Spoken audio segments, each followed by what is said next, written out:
এই ভিডিও শুরুতেই জিদ্দা এবং তার টিমের কাছে একটা অনুরোধ, চেঙ্গিজ 2 কবে আসবে? চেঙ্গিজের পরের পার্ট আমরা কবে দেখতে পাবো? হ্যালো এভরিওয়ান, আমি পৌশালী চলে এলাম একটা নতুন ভিডিও নিয়ে। আজকে এমন একটা দিন এবং এমন একটা ভালো দিন, এই দিনটাতে যদি এই সিনেমাটাকে নিয়ে কথা না বলি অনেক বড় একটা ভুল হয়ে যাবে। আমরা সবসময়ের জন্য এই কথাটা বলে থাকি যে জিদ্দা মানুষটা এমন একজন মানুষ যিনি কোভিড পরবর্তী সময়ে যখন কোনো প্রডিউসার টাকা লাগাতে ভয় পাচ্ছে, বাঙালি দর্শক সিনেমা হলে যেতে ভয় পাচ্ছে, সমস্ত ওটিটিতে কন্টেন্ট দেখছে বাড়িতে বসে বসে, সেই সময় বাকি প্রোডাকশন হাউসগুলো যখন সেফ গেম খেলছে, অল্প টাকায় ছবি তৈরি করে, এমনই টাকায় ছবি তৈরি করছে যেন ডিজিটাল রাইটস বা ওটিটি রাইটস থেকে সেই টাকা ঘরে ঢুকে পড়ে, সেই সময় দাঁড়িয়ে এই মানুষটা রাবণের মতন ছবি আনেন। যদি আমরা কেউ বলতে পারি যে মেনস্ট্রিম মাসালা ছবির কাণ্ডারি 2024 সালে দাঁড়িয়ে, তাহলে সেটা একমাত্র জিদ্দা, যিনি এই জনরাটাকে ছাড়েনি। এবং আমি একাধিক ইন্টারভিউতে জিদ্দাকে বলতে শুনেছি এটা, যে আমি অ্যাকশন ফিল্ম করতে ভালোবাসি, পাতি কথা হচ্ছে রিটার্ন আসুক কি এলো কি না এলো ওনার কাছে বদার করে না, উনি এই ছবিটাকে ভালোবেসে করেন এবং উনি এই জনরাটাকে কন্টিনিউ করতে চান। এবং এটা আমার বিশ্বাস যে জিদ্দা যদি বছরে 2টো ছবিও নিয়ে আসেন, আমার এটা বিশ্বাস যে তার মধ্যে একটা ছবি আমরা সেই অ্যাকশন অবতারে জিদ্দাকে দেখতে পাবো, এটা আমার বিশ্বাস। আর একটা অন্য ধরনের ছবি হতে পারে। তো আজকে চেঙ্গিজের 1 বছর। গত বছর ঠিক এই সময়টাতে, তোমাদের বলি, ঠিক এই সময়টাতে, এখন ঘড়ির কাঁটায় দুপুর 1:15, এই সময়টাতে আমি ছিলাম বিজলি সিনেমা হলে। জাস্ট আমরা বলো ওই সিনেমা হলটার নাম সুষমা সিনেমা হল, সেখান থেকে আমরা চেঙ্গিজ দেখলাম। দেখে আমরা গাড়ি নিয়ে রওনা দিলাম হচ্ছে বিজলি সিনেমার উদ্দেশ্যে। সেখানে ফ্যান ক্লাবের সঙ্গে সেলিব্রেট করার জন্যে আমরা জাস্ট এই সময়টাতে বিজলি সিনেমাতে পৌঁছে গেছি। আমার এখনও মনে আছে, আমি যদি ভুল না করি দুপুর 1টা থেকে ছিল সেলিব্রেশনটা। এই চেঙ্গিজ নিয়ে যতই বলবো না ততই কম বলা হবে। প্রথমত একটা কথা বলি যে হতে পারে যে এর আগেও উত্তম কুমারের আমলেও হয়েছে যে বাংলা সিনেমা সেটা হিন্দিতে রিলিজ হয়েছে, তারপরেও হয়েছে।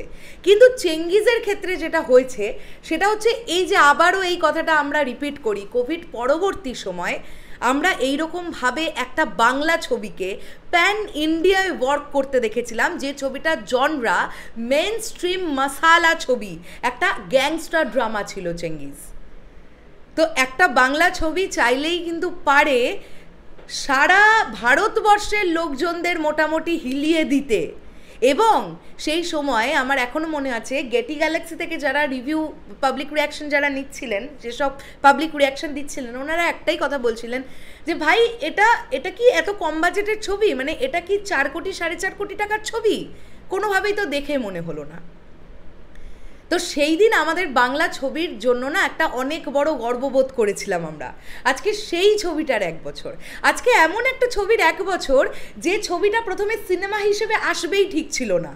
এই ছবিটাকে ওয়েব সিরিজের আকারে আনার কথা হয়েছিল। তারপরে সেটাকে জিদ্দা যখন গল্প পড়েন তো ফাইনালি ডিসাইড হয় যে না, এটা সিনেমা রূপেই আসুক। এই সিনেমাটা এমন একটা সিনেমা, যে সিনেমাটার প্রত্যেকটা গান দর্শককে সিটি, হাততালি, চিৎকার করাতে বাধ্য করেছে। কি আমরা বলি উইড্ডার কথা, কি আমরা বলি রাগারার কথা, কি আমরা বলি রোম্যান্টিক ট্র্যাকটার কথা, প্রত্যেকটা ভালো গান, প্রত্যেকটা। তো দারুণ লাগছে। এই চেঙ্গিজের পার্ট 2 এটা আসা খুব জরুরি। যে জায়গাতে গিয়ে চেঙ্গিজটাকে শেষ করা হয়েছিল, আমরা যেভাবে জিদ্দাকে দেখে ছবিটাকে শেষ করানো হয়েছিল, সেই লুকে জিদ্দা যদি আবার চলে আসেন চেঙ্গিজ পার্ট 2তে, ভাই আমি জানি না বাংলায় কজন মেনস্ট্রিম মাসালা ছবি দেখার দর্শক আছে, কিন্তু আমিই বলছি চেঙ্গিজ কিন্তু ভালো বিজনেস করেছিল, বেশ ভালো একটা বিজনেস করেছিল। এবং সেটা এমন ভালোই বিজনেস যেটা কিন্তু আমরা সেই সময় দাঁড়িয়ে বলতে পারি যে ক্ল্যাশে আসার পরেও ভালো বিজনেস। সালমান খানের সঙ্গে ক্ল্যাশ ছিল, নিশ্চয়ই তোমাদের মনে আছে। তো তারপরেও এই কালেকশনটা এবং প্রমোশন, কি ভালো প্রমোশন ছিল চেঙ্গিজের সময়। তো আমি মনে করি যে চেঙ্গিজ না সব দিক থেকে ভীষণ সাকসেসফুল একটা ছবি। এই ধরনের ছবি জিদ্দা করবেন, অন্য ধরনের ছবিও জিদ্দা ট্রাই করবেন, সব রকমের ছবি মিলিয়ে মিশিয়েই জিদ্দা আসুক। আমরা মানে যারা জিদ্দার ডাইহার্টেড ফ্যান আছি, আমি জানি না বাকিদের কি বক্তব্য, বাট আমি জিদ্দাকে অ্যাকশন অবতারে দেখতে বেশি পছন্দ করি রাদার দ্যান অন্য ধরনের ক্যারেক্টার। মানে এখন যদি আমি কথার কথা বলছি, জিদ্দা যদি একটা গোয়েন্দা চরিত্র নিয়ে চলে আসেন, আমি সেখানেও বসে মিস করব যে সেই জিদ্দা কোথায়, যে একটা ঘুষি মারলে এই ভিলেন 5 কিলোমিটার দূরে গিয়ে পড়বে। সেই অরাটা তো তৈরি করতে হয়েছে মানুষটাকে, মানুষটার স্ক্রিন প্রেজেন্সটাই আলাদা। এটা আমি বলে না, টলিউড ইন্ডাস্ট্রি যে কাউকে জিজ্ঞাসা করে নাও, খুব ভেতরেরও যে কাউকে জিজ্ঞাসা করে নাও যে ভাই স্ক্রিন প্রেজেন্স এখনকার দিনে দাঁড়িয়ে সবচেয়ে অন্যরকম কার, একটাই নাম আসবে, জিতেন্দ্র মাদনানি বা জিদ্দা। এটা কেউ সামনে বলে, কেউ পিছনে বলে, সবাই একই কথা বলে। আমি একাধিক মানুষের কাছ থেকে এরকম রিপোর্ট শুনেছি যাদের সঙ্গে নানান সময় কথা হয়েছে। সবচেয়ে অন্যরকম প্রেজেন্টেশন কার স্ক্রিনে আজও শুনতে পাই এই মানুষটার নামই, জিদ্দা। তো অনেক অনেক শুভকামনা চেঙ্গিজ 2 এর জন্য এবং ডেফিনেটলি বুমেরাংয়ের জন্যে। বুমেরাং তো আসছে, খুব সাকসেসফুল হোক, অবশ্যই এটা চাই।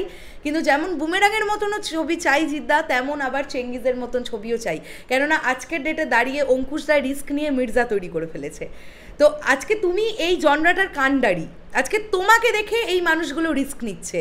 কেননা তুমি আজকে করে দেখিয়েছো যে না ভাই, একটা বাংলা ছবি পারে, গোটা ভারতবর্ষকে একটা বাংলা ছবি দিয়ে আলোচনা হচ্ছে গোটা ভারতবর্ষে। ওটা একটা আলাদা সময় ছিল, ওটা মারাত্মক বিষয় ছিল, দারুণ ছিল। শেষ করলাম ভিডিওটা। তো আজকে স্পেশালি এই ভিডিওটা চেঙ্গিজের জন্যেই। খুব আনন্দ করেছিলাম ওই সময়টাতে। যতবারই জিদ্দা এভাবে আসবেন, যেভাবেই আসুক না কেন, আমি জিদ্দার ছবি এলেই আনন্দ করি।